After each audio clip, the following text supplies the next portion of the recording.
this is what some headlines on the internet are telling us, is that there was a bifurcation demand, and the 10 Manipur MLAs have gotten a show cause notice from the state's assembly.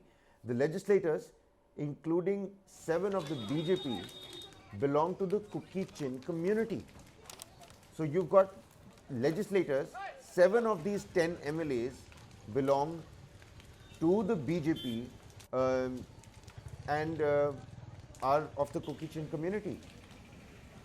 The thing about it is that a lot of people have been asking about what exactly would mean a separate administration when it comes to Manipur. And over here, Kabir, the issue has always been about whether that administration that they have been demanding keeps in touch with the idea of territorial integrity of Manipur as a state, or are they demanding a complete full-fledged state like Kuki land, as some of the reports have been coming in.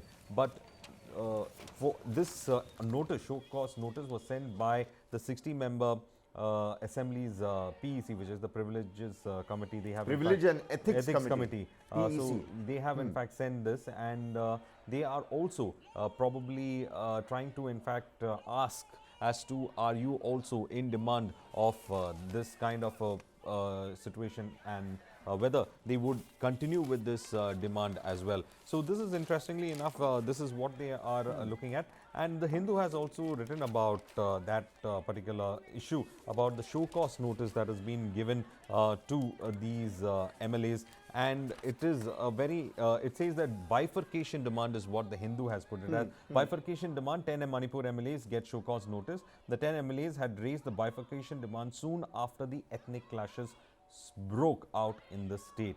So what they are saying is that it is a breach of oath, is what they are saying. According to the complaint by O. Joy, the demand of the 10 tribal MLAs was unethical and a breach of their oath. Apart from the Manipur Assembly Speaker, he had submitted a complaint to Prime Minister Narendra Modi as well, the Lok Sabha Speaker, as well as the Lok Sabha State Governor Anusuya,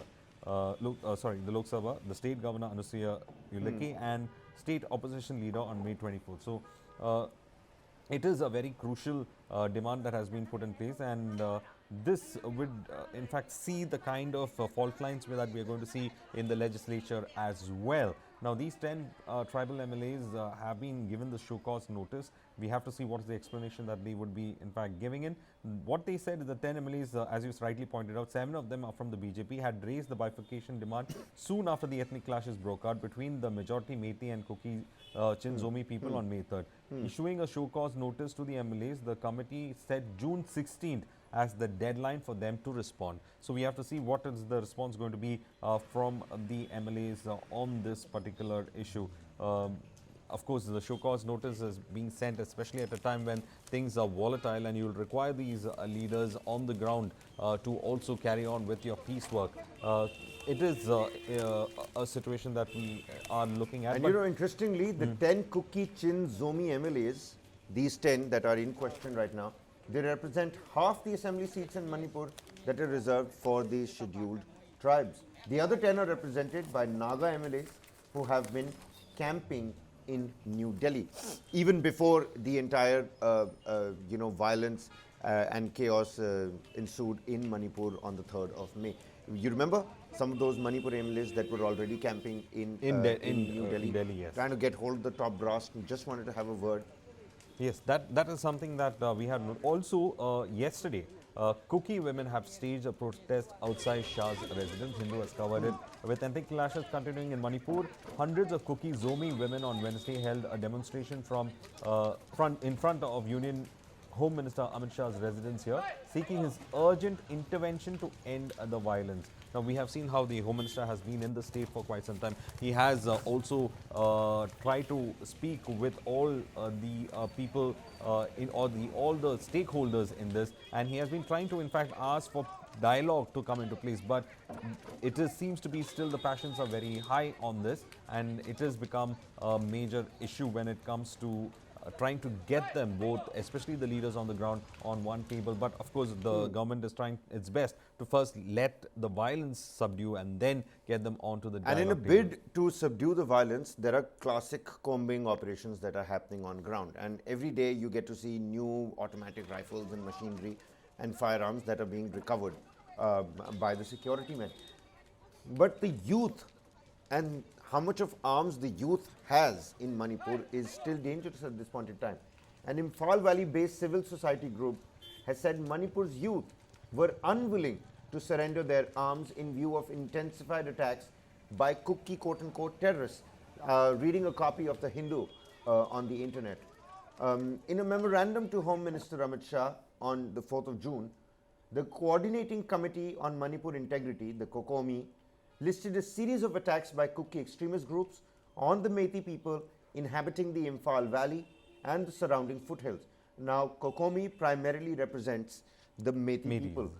The organization lamented that Mr. Shah's appeal for peace has had little or no impact on the ground. Normalcy is yet to be restored in the periphery of the Imphal Valley, despite the Home Minister's warning of stringent action against the Kuki extremist outfits violating the ground rules of the suspension of operations. Also, so, arms with the youth, that's real. That is really dangerous. And Kabir, I've been saying from earlier, unless the guns fall silent, you cannot have any kind of dialogue, because the guns will keep on increasing the cycle of violence, and it's going to be very difficult for the security forces, for them to in fact enforce a law and order situation which they have to handle, to enforce law on the streets and to ensure that there is peace on the ground. It's going to be a very difficult situation. Also, Manipur rights body tells the government to consider restoration of internet services. Again, this is from the Express that has come in. The Manipur Human Rights Commission on Wednesday asked the state government to consider restarting internet services which had been snapped in the state since the evening of May 3rd amid violent ethnic clashes. Now, on Tuesday, the state government extended the internet ban for 5 days, and unprecedented violence between the Kuki Zomi tribes and the majority Methi community continued to rage. In the order issued by the Commission chairperson Justice UB Saha and member KK Singh, the MHRC has directed the Commissioner Home to consider if internet services can be restored in the state of Manipur for providing benefit to the citizens, keeping balance of security of state and right to freedom of expression. So the issue about internet ban is also now hitting the people of Manipur, and looks like the rights panel is also pushing for a possibility of restoring the connect when it comes to that state. Of course, now it is going to be very difficult without the internet connect being there. So it looks like on the idea of human expression, but not at the cost of security, is what the panel has recommended. So please read. You know, support for Manipur is also something that we've seen taking shape across the length and breadth of the country. There have been peace marches that have been held outside of Manipur. Mangaluru is one of those regions that I saw yesterday. A couple of protests taking place in several students' universities as well. They're trying to put the message out that, you know, we've got our brethren that are fighting amongst themselves. And maybe that's the first step in the right direction to try and understand at the first, you know, in the first place, what's really happening on the ground. Because a lot of people are not privy to the fault lines that prevailed in Manipur and why we're seeing this particular unrest. So the students and the youth coming out, you know, joining hands together to spread that message of, you know, let peace prevail, let's stop killing each other.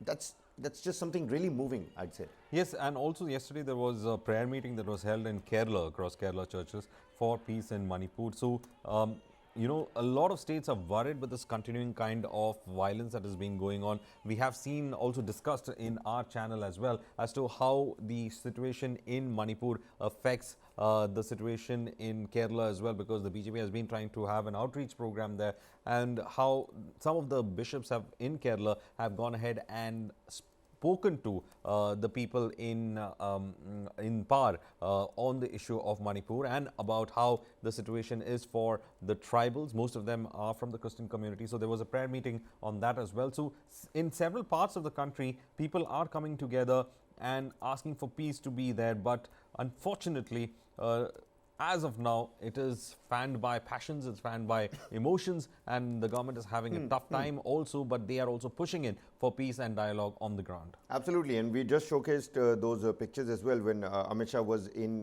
you know, in Kerala.